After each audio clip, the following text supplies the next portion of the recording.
Close your eyes and imagine. What if the things in life that cause us the greatest pain, the things that bring us grief, are challenges? Challenges designed to help us grow, to ultimately become what we were always meant to be. We feel like we've been buried, but what if, like a seed, we've been planted? And having been planted, we grow to become a mighty tree. Now, open your eyes. Open your eyes to this way of viewing life. Come with me as we explore your true, infinite, eternal nature. This is Grief to Growth, and I am your host, Brian Smith. This is part 3 of my interview with Alba Monn.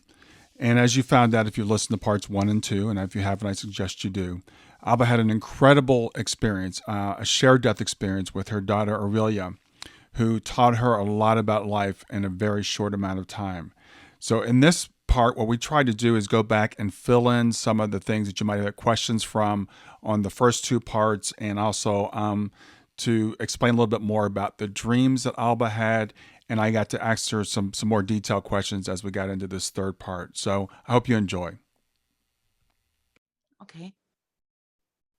Hey everybody, this is Brian Smith back with another episode of Grief to Growth. And today I've got a follow-up interview with Alba Monn. And I want you to go back and listen to the interview I did with her recently, where she talked about her joint near-death experience or shared death experience with her daughter Aurelia, who died during childbirth. And it was a really amazing experience. Alba had some precognitive dreams where she knew this was going to happen, or had dreams that kind of envisioned it beforehand, and learned some really valuable lessons in her NDE. And her NDE was so detailed and so rich that we actually ran out of time. So I'm having her back today to tell me a little bit more about the premonitions she had and to fill in some of the gaps make sure you go back and listen to that, and I'll put a link to it in the show notes. But with that, I want to welcome back again to Grief to Growth, Alba Monn. Hello, everyone. Brian, thank you for having me. Yeah, Alba. I'm happy to talk about. Yeah.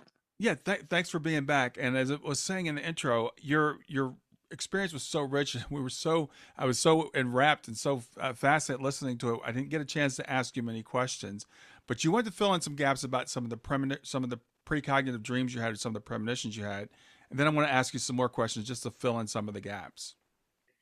Yeah. Well, I described 3 of my premonition dreams in my book, Proof of Eternity.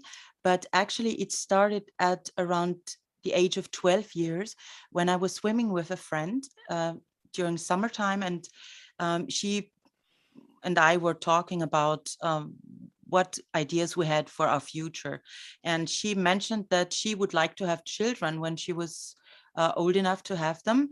And she asked me what I thought about that, if I wanted to have children later on. And I said yes, but definitely not, a single child. I would like to have 2 or 3. And for some reason, I had this distinct feeling that one of my children would die at some point.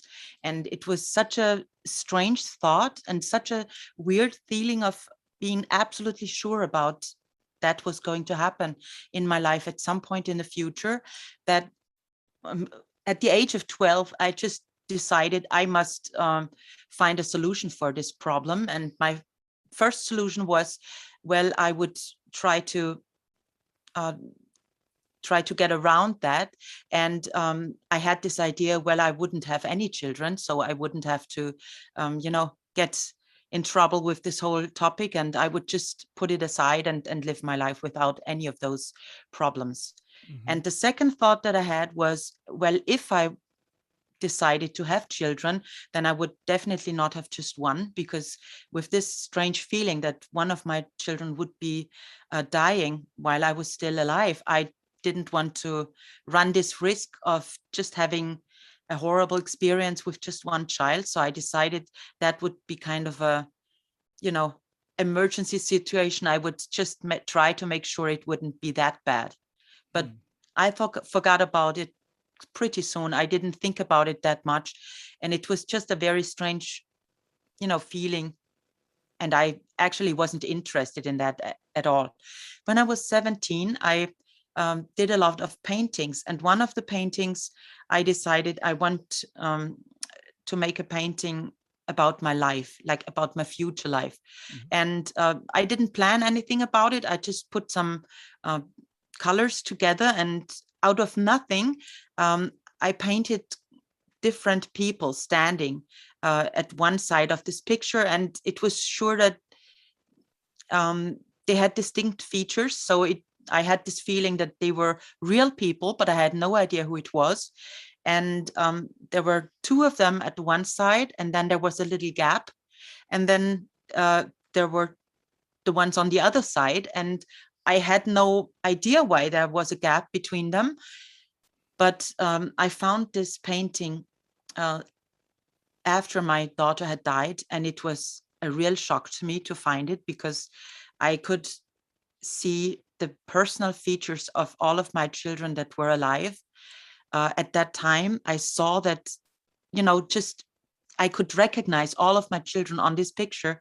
Hmm. And I even saw that there was this little gap between my second and my fourth child, where my third child should stand, where Aurelia should stand, and there was nothing. So there was a little place for her, a space left, Hmm. so that she wasn't forgotten, but she wasn't among my children that were alive. And this was really, yeah, it shattered me to see that I had some foresight at the age of 17 without any idea what it actually meant. And I remember that one of my friends asked me who these people were that occurred in this painting. And I said, I have no idea. And I think it's, nice people. I had this impression that it was holy people that were praying for me. That was my impression at the time. I had no idea why they would pray for me, or, what they would pray for. I just knew that they meant well for me, and that they were nice people, and I was glad to have them on this picture about my life. But I had no idea that this would be my children. So this was very remarkable at the age of 17. Mm-hmm. And at the beginning, at around 20, I had another premonition, but it was like a flashback. I saw the line of my life, and it looked a little bit like a DNA. It was twisted and turned, but it was a kind of a line that was in motion. And there were three red dots, big red dots on the three different spots on my line of life. And I realized that, where I had already a child born at the time. So my first child was one of those dots, and I saw two other dots in the future. And I realized that this meant that I would have three children. And I saw at what age they would be born, which seemed strange at the time, because there was no logic behind it. And I asked myself why I would, have them born in this pattern. It seemed kind of strange, but it later on I realized that this is exactly the years that they were born. I just saw them in the right place at the right age in my life. And I knew that out of these three children, there was one son, and I had a son already at that time. Mm-hmm. I knew that one of them was a son, one of them was a daughter, but I couldn't tell anything about the third one. And I knew that two of them in the future, when they were grown up, I knew in what direction they would, go go to work and live later on. So I had this idea that one of them was in the west of where I'm living, and one of them was going to study a little bit of the east side of where I was at.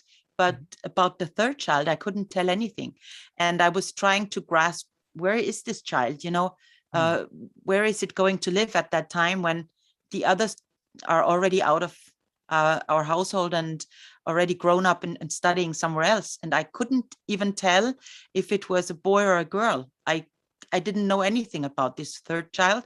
And I realized that this meant that this child is the one who is going to die. And I had no idea which one of those three it would, yeah, Mm-hmm. it would be. So it actually was a pretty stressful situation for me to be confronted with this kind of facts, and not being able to um to put it in a time frame or put it in a logical mindset. If it was my first child, my second, or my third, this was a little bit stressful for me at the time, but I didn't think much about it anymore.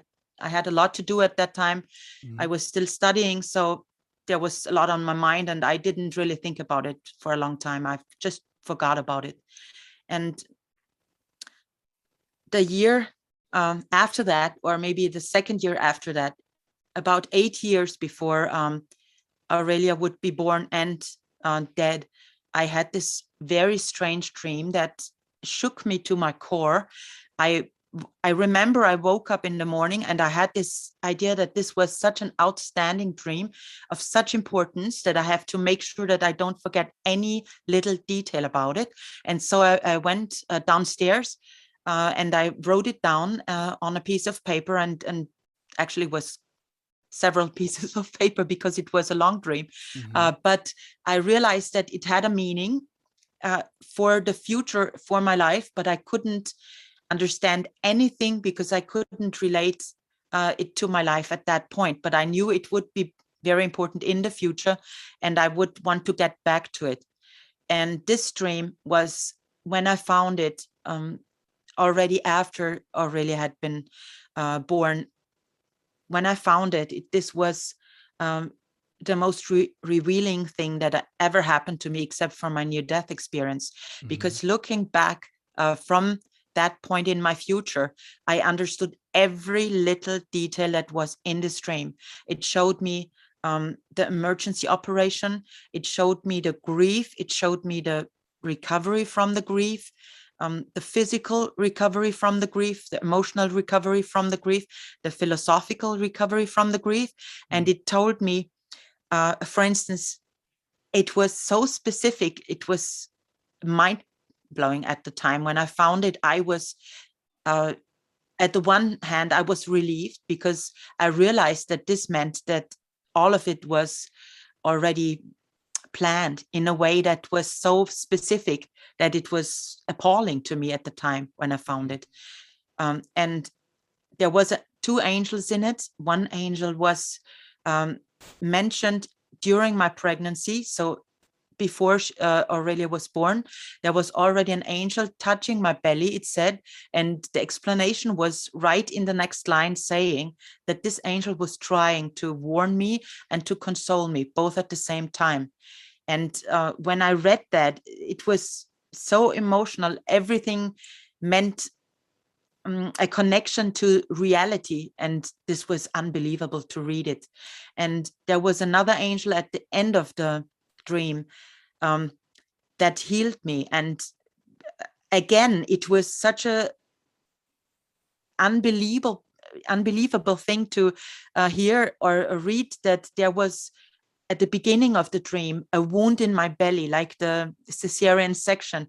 It was the size of a fist, and it was just in the middle of my belly, and you could see through me. So this meant that there was a big wound that uh, you know would tear my whole life apart, actually. Mm-hmm. It Mm-hmm. was such um, amazing details that all meant one part or the other of the little details that came to life in reality later on.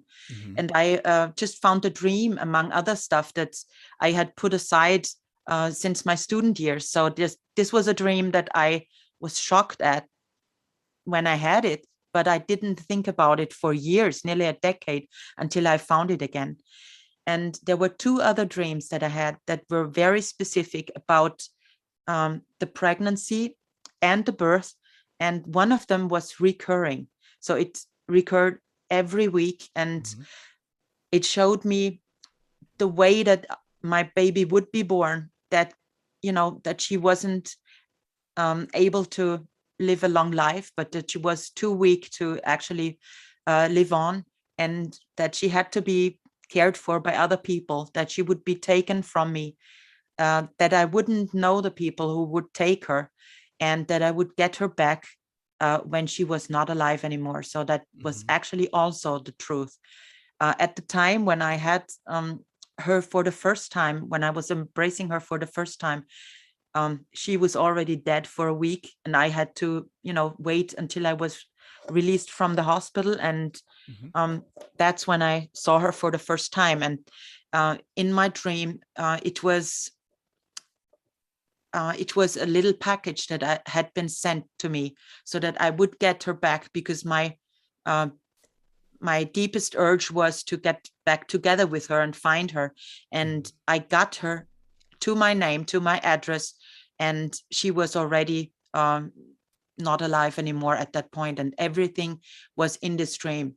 But unfortunately, I didn't understand it, and I was talking about it with other people, with friends, but nobody could explain any of these details. Mm-hmm. For instance, my child was very small at the time in the dream, whereas she was already like in the fifth or sixth month, and she was a lot bigger than she appeared in this dream, and nobody could give me any explanation of what this was supposed to mean. Right.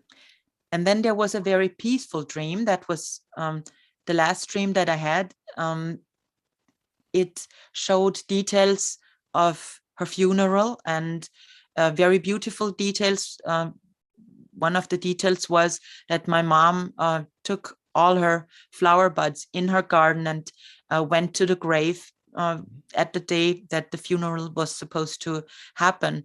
And with two heavy baskets, she went to the cemetery all by herself, not telling anyone about it, not even me and my husband. And um, at the moment when I was standing next to the grave, and I saw that her little coffin was layered down so that she would rest on the ground, and at that moment when I saw all these flowers and she was resting on a bed of flowers, I was really touched, because of course I remembered my dream and the sequence in my dream where she was actually really laying down on a bed of flowers. And it was unbelievable to have this memory, and to know that I had never told my mom, I had never told my husband, Mm-hmm. because by that time he was already fed up with anything that was a dream that I had.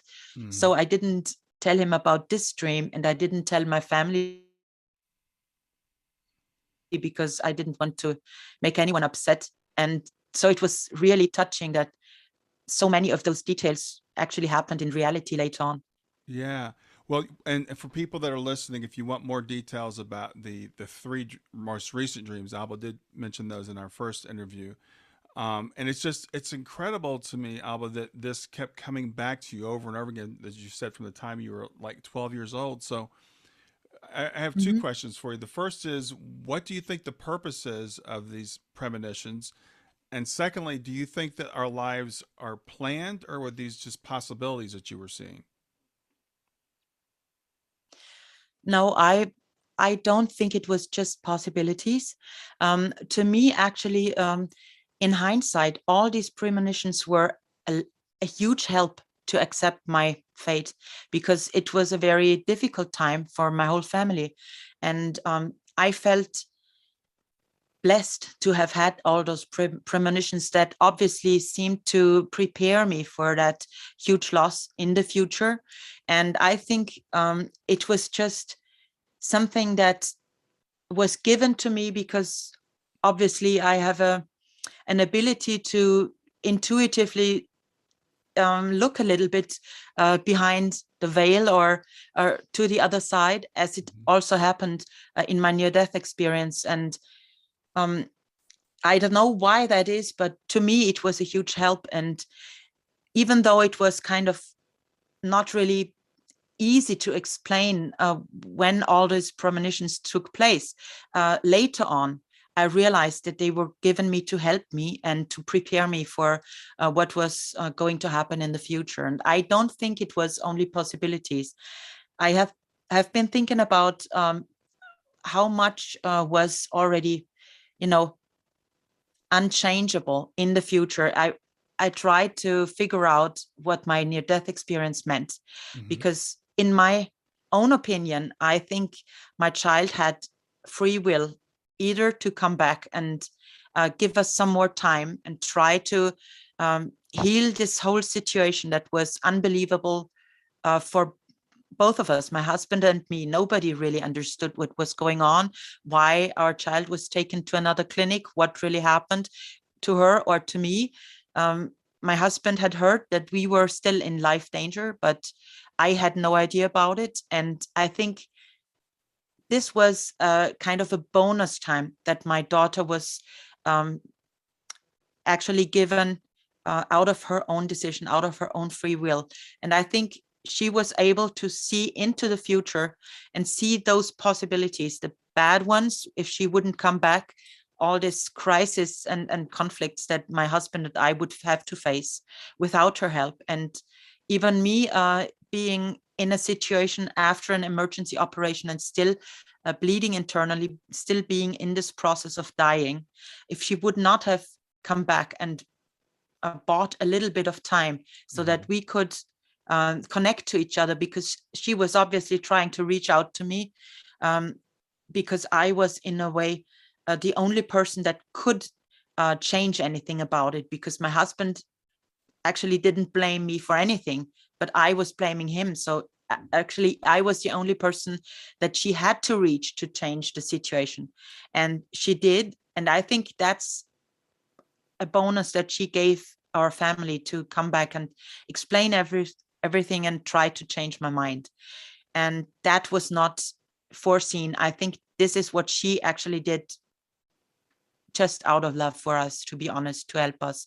And at some point I realized that maybe she was even thinking about her future siblings, because at that point she might have seen those different possibilities on the other side, and might have even realized that the life of future children depended on me realizing all those insights that were lacking in my attitude at the point before dying. So I think actually everything was planned with a probability of 99%. That's my opinion at that point. I'm of this opinion that nearly everything was already decided, and there was a little gap out of nowhere, out of free will, in this little tiny moment when I had this feeling of bliss and happiness and euphoria wash over me just right before getting up and actually the accident taking place. And I Yeah. think this little time frame of euphoria might have been the only moment where I could have changed the whole setting, and maybe this accident wouldn't have happened, but it could have happened in another way or at another day. Mm-hmm. I don't know. I think it was supposed to happen at some point. Yeah, I think this is a fascinating subject, and people have very, very strong opinions one way or the other on free will versus things being predetermined. And there's really good evidence for both. And I know people, and in fact, I'm thinking of a friend right now who says, "Well, you can't have both. It's got to be one or the other." And I'm really of the opinion it is somewhat both. But I don't. that's not true. But that's not true, because with those six premonitions, sorry, um, with these six premonitions, it means to me that a lot of it was already Mm-hmm. going to happen anyway. So it was planned, but still there was a little bit of free will in it. So I would Mm-hmm. say maybe 1% of choice that was still left, and there wasn't any more um, freedom in this whole situation as I look at it now.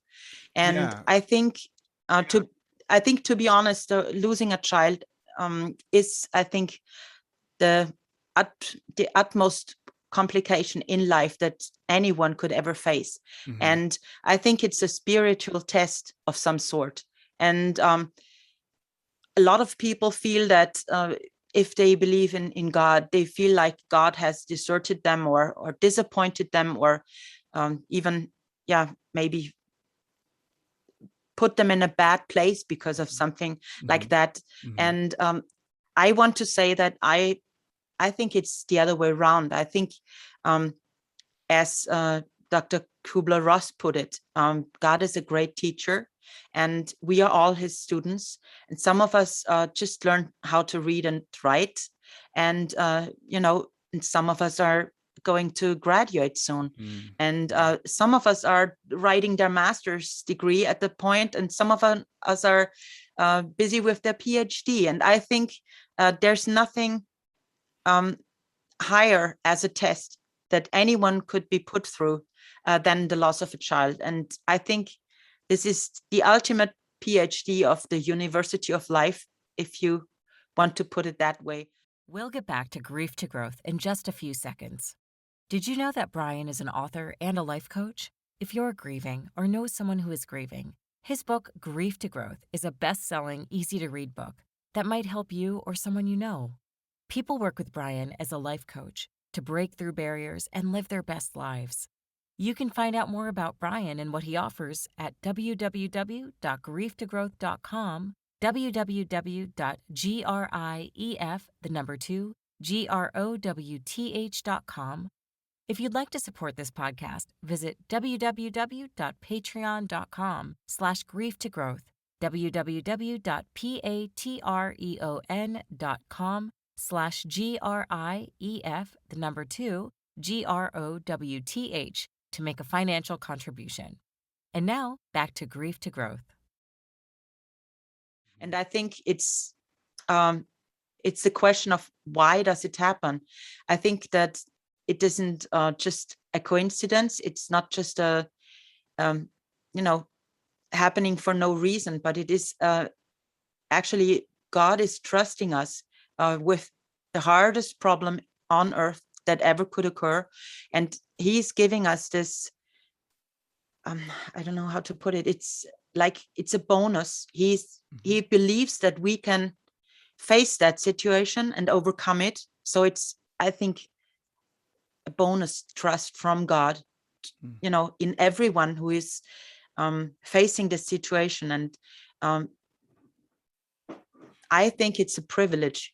In a way, it's hard and it's difficult, and it must at some point must even feel impossible to overcome it. But healing is possible, and overcoming the grief and overcoming the pain is possible. Mm-hmm. And I think it just means that God believes that we can do this, and we can get out of it in a good and healthy way.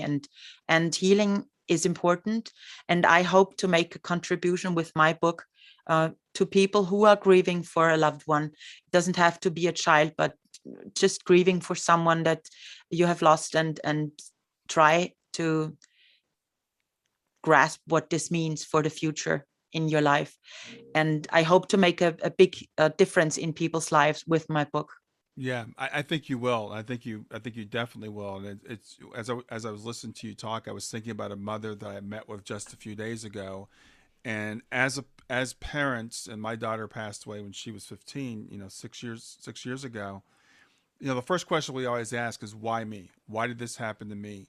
Mm-hmm. And am I being punished? Did I do something wrong? Did I not have enough faith? Those types of questions. And I love the way that you just completely turn that around to the other. It's more like, why not me? And we've, the way that you've taken this and you've grown from it, I think is inspiring to all of us. And hopefully parents that are listening to this will start to realize that it's not a punishment, it's not a bad thing, it's not even a random thing. It's not just, it didn't just happen. And your dreams show us that this was in the cards for you from the time, probably before you came here, that this was always going to be your path. Yeah, and that something is also very important that I wanted to mention.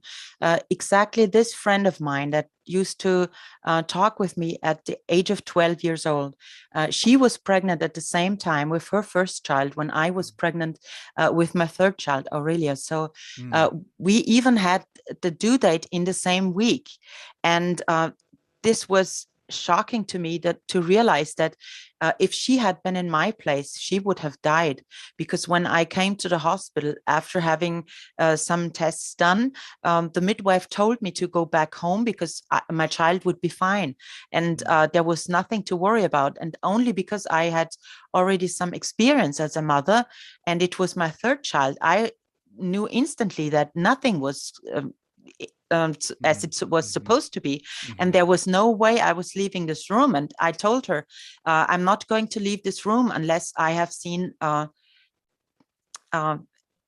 my child is doing. And I want an ultrasound, and I am not going to leave without having got it. And this ultrasound was actually the reason for me to survive, because if I would have gone home, the doctors told me I would have bled to death within 2 hours. So if she would have been in my position, she would have listened to these people and gone home and died. And so I will never forget when she visited me with her pregnant belly, and I was in this ICU unit, just in intensive care.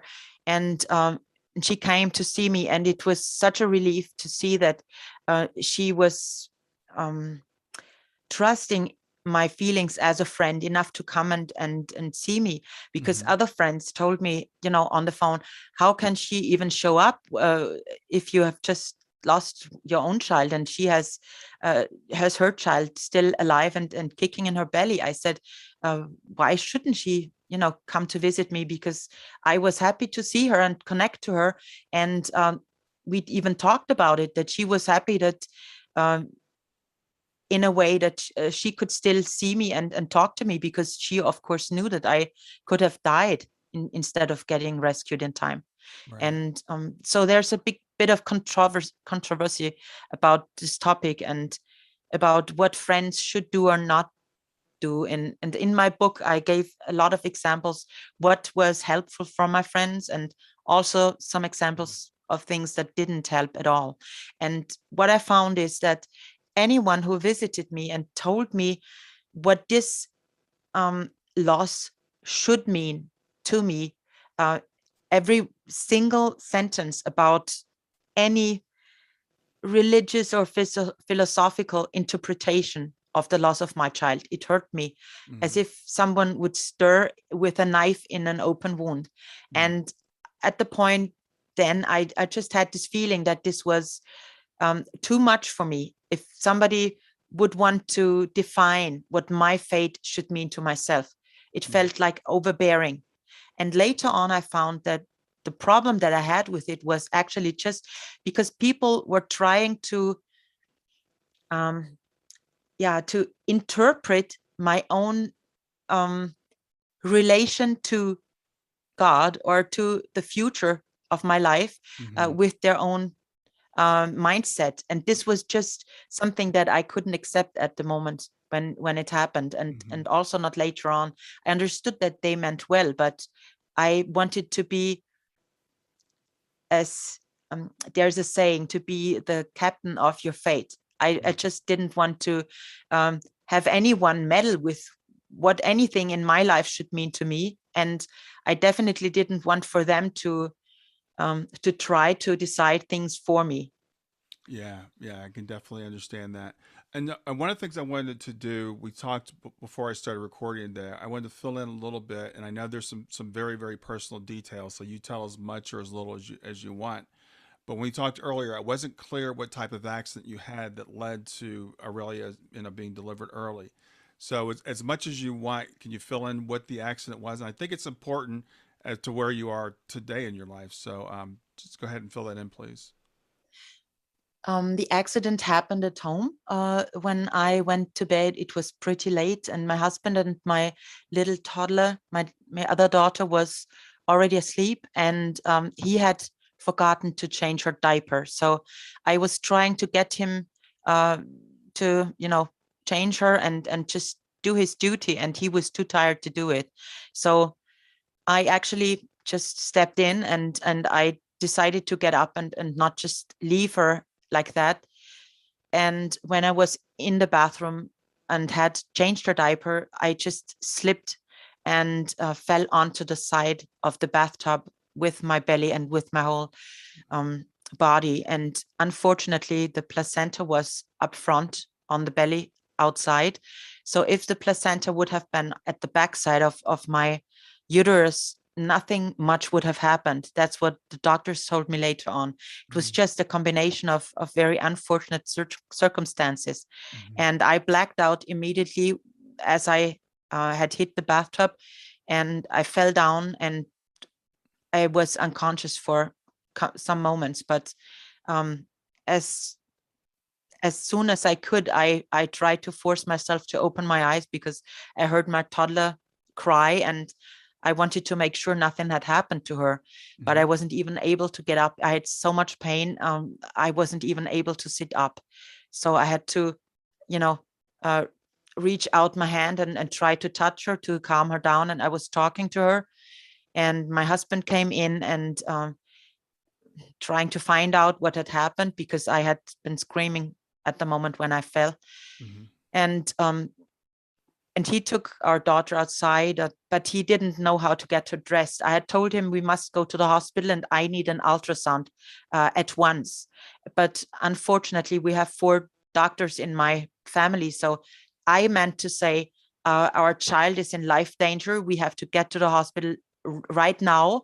Please get our toddler dressed, because she was just, in her nightgown and in her pajamas. So I told him, just get her dressed and we must go immediately and go to the clinic.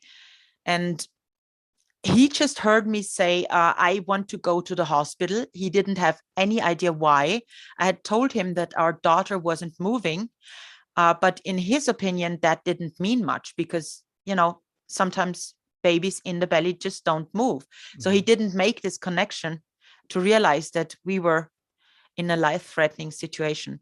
And I wasn't even able to stand up. So I pulled myself up to the side of the bathtub, trying to get up, but I had to sit down. And my whole belly was absolutely hard, unnaturally hard. And the doctors told me later that this is something that happens when the placenta is pulled away from the uterus. The uterus has an instinct reaction to try to get as hard as possible to save the child. And when my husband came back in, trying to get me outside so that I would get our daughter dressed, I told him I can't do it because I'm in too much pain. I told him I just fell and I just can't do it. I can't even stand up. And he said, I don't know which clothes to get for her and stuff like that. And I was getting angry with him, and I just told him, take the top one thing from every pile, and you will get her dressed in no time. And then he asked me, can't you do that? And at that point I said, just where is she now? Don't I hear her cry? And he said, yes, she's in the bedroom. I put her down on the on our carpet, on our soft carpet in front of the bed. And I said, how could you leave a baby, like a toddler at her age? How could you leave her in another room and just go and talk to me without taking her with you? She's in shock because I had been screaming. So we had this little conversation that was actually a discussion. And I told him, just get her ready and go back and get her in the car. And he felt that I was too unfriendly in my tone talking to him. So he slammed the door shut of the bathroom and he left. And I heard my daughter cry, and I didn't see what had happened, or if he was trying to console her or not. So I had this impression that he didn't do much to console her because she was still screaming in the other room.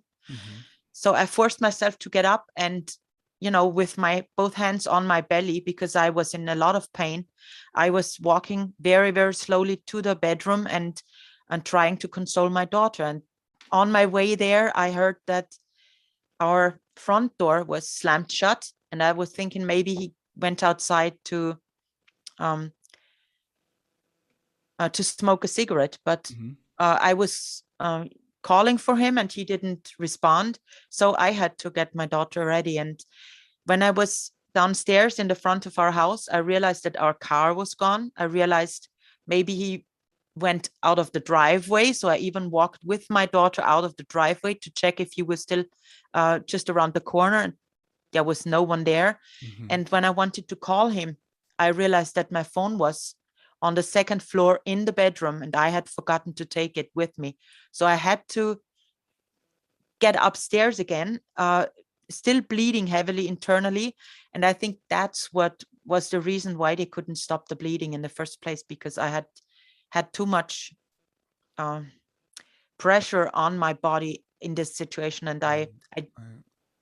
I couldn't really recover from it for hours until after my NDE, when I had the second emergency operation. Then that was the time when they actually stopped the bleeding and saved my life. So I know, Alba, that, and again, people can go back to the first interview because there's so much to cover here. But you were at that night. You were done. You were planning on leaving your husband, and one of the lessons you learned from Aurelia was forgiveness. And so you did forgive your husband, and are you still with him today? Yes, we are still married and together. And what I learned that night was that, of course, from my point of view, I was in anger and rage. I was full of hatred when I was in this ICU. I was counting the minutes that everything had taken from the accident to my emergency operation in the hospital. And I didn't know how to ever be able to forgive what had happened. And I Mm-hmm. was blaming my husband from the bottom of my heart. I couldn't ever imagine that there would be any reason how or why I should ever be able to forgive him. And in my near death experience, my daughter came to talk to me. And we had this long telepathic discussion where she uh, was constantly asking me to forgive him. And I had no idea why I should do that. And I didn't see any consequences for myself or for my inner peace in the future, no matter if I would die or if I would survive. It Mm-hmm. was crucial for me to find inner peace, because otherwise, um, the whole time that I would have left of my life would be wasted because of these negative emotions. Mm-hmm. And talking to my child, I realized that her biggest argument in favor of my husband was that he didn't have any bad intentions. So his intentions were pure and good. He just had not realized what was going on. And that was when she told me maybe he didn't do it on purpose. So this was this sentence that really tried to turn around my attitude. Mm-hmm. And uh, it was in my best interest to forgive him, not only in his, because it wasn't something that I was doing as a favor for him. Mm-hmm. It was something that I was actually doing to um, save myself in this situation. In my near-death experience, I was in a spiritual life danger because of all these accusations, all these negative emotions against my husband. In the hour of my impending death, this meant that I would, yeah, I don't know how to say it. I would waste my life. My life would be covered in these negative emotions forever. The purpose of my life would have never been fulfilled if I wouldn't have been able to forgive him. And of course, I didn't realize that I was in life danger until in my near death experience, I had a situation when it was actually shown to me unmistakably that my path was going to end right here, right now, Mm-hmm. if I was not able to change something so profound that it would change the course of my destiny. And this was forgiveness. I just realized it in this situation that only forgiveness has that power to change not only the present situation, but also our view of the past and our possibilities in the future. And if you ask me, I think forgiveness is the one biggest sign of freedom, being a free person, and not having a ball and chain of bad emotions, of accusations or hatred or, anger against another human being, and being forced to take that with you every day of your life. This means imprisonment to me.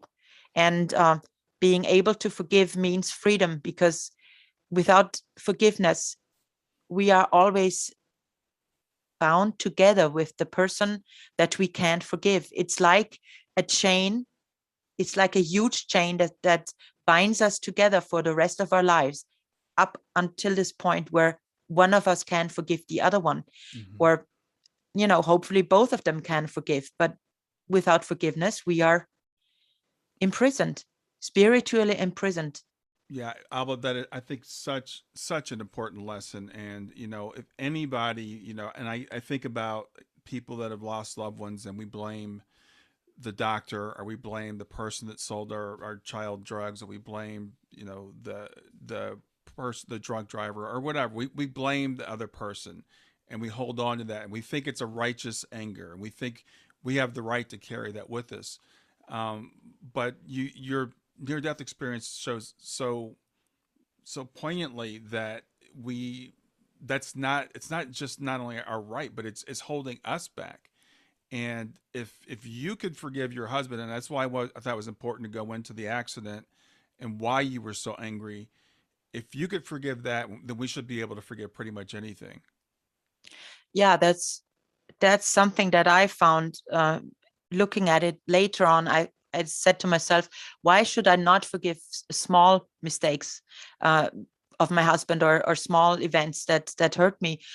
If I was able to forgive him for that, I shouldn't hesitate to forgive him for anything that happened later on. Mm-hmm. And something else that is important is that a lot of people who are bereaved parents, they not only blame others, very often they blame themselves, Yes. saying, maybe I should have done something different, or in this situation, I shouldn't have reacted this way, or I wasn't the perfect parent that I wished I would have been for my child before it has passed.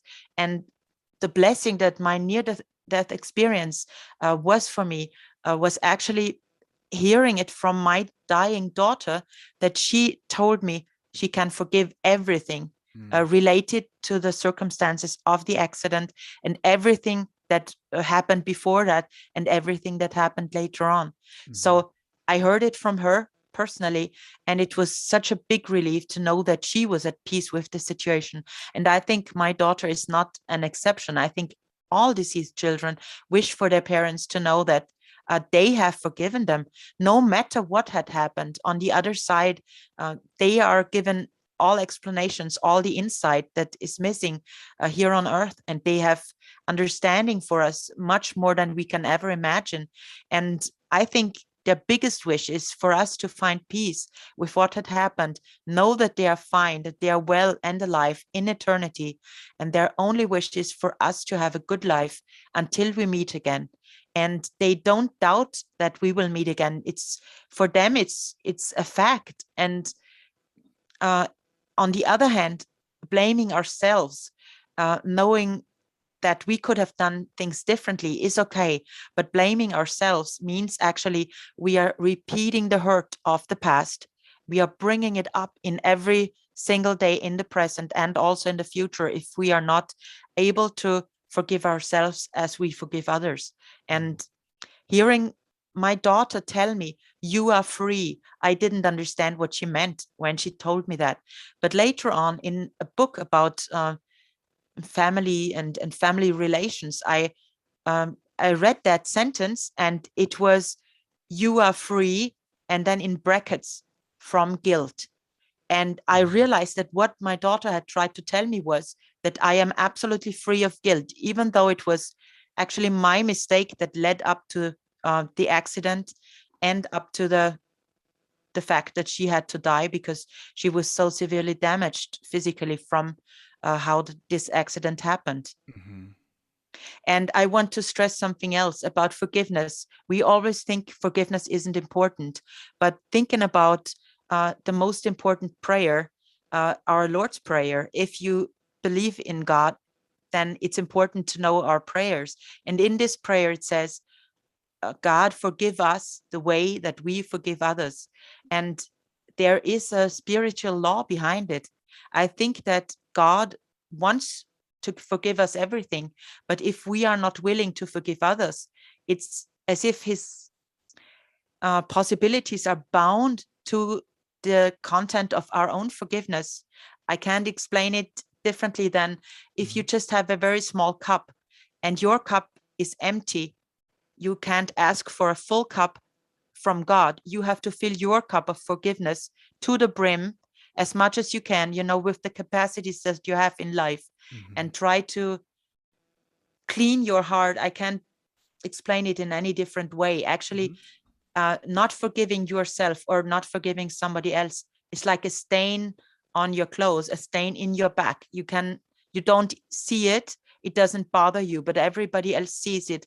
And you have to try to get rid of it before your time is over and your life is gone. Because after that, I don't think it's so easy. I think life on earth is the most important thing that we have, because it's our preparation for the life after this life. And if we don't give our best in this life, I think it's hard to explain later on when you have a life review. It's hard to explain why we didn't do any better. So I think all of us should just try to live our life to the fullest and give it everything that we have, especially trying to find forgiveness for ourselves and for others, because this is the only way to get rid of the stains of the past. Yeah, absolutely. Well, Alba, we're out of time again, and I so appreciate you coming back and filling in some gaps for us and talking about the lessons of your NDE and being so generous and open with your experience. I know it's going to touch a lot of people. And the book is out now, and the book is called Proof of Eternity.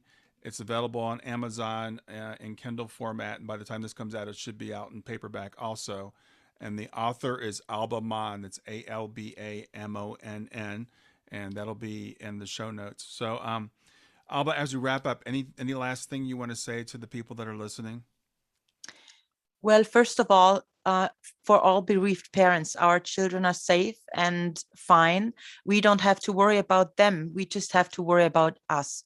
And it's a blessing to have been together with our children in the first place. And I would like for everyone who is grieving for a child that has passed, just think of the good times that you had together. Try to keep up the things that your child loved. Try to give the good that you have touched with your child in your life and in a lot of other people's lives, and try to put that into the future in a way that your child is honored by it, and try to see the good of the past and continue on, because our children wait for us to do the best we can until we are united again. Absolutely. Thank you so much, Alba. You have a great rest of your day. You too. Thank you for having me. So that does it for another episode of Grief to Growth. I sure hope you enjoyed it. If you like this content, make sure you subscribe. So click on the subscribe button here, and then click on the bell to receive notifications, and click on all. That way you'll be notified whenever I release new content. Thanks for watching, and have a great day.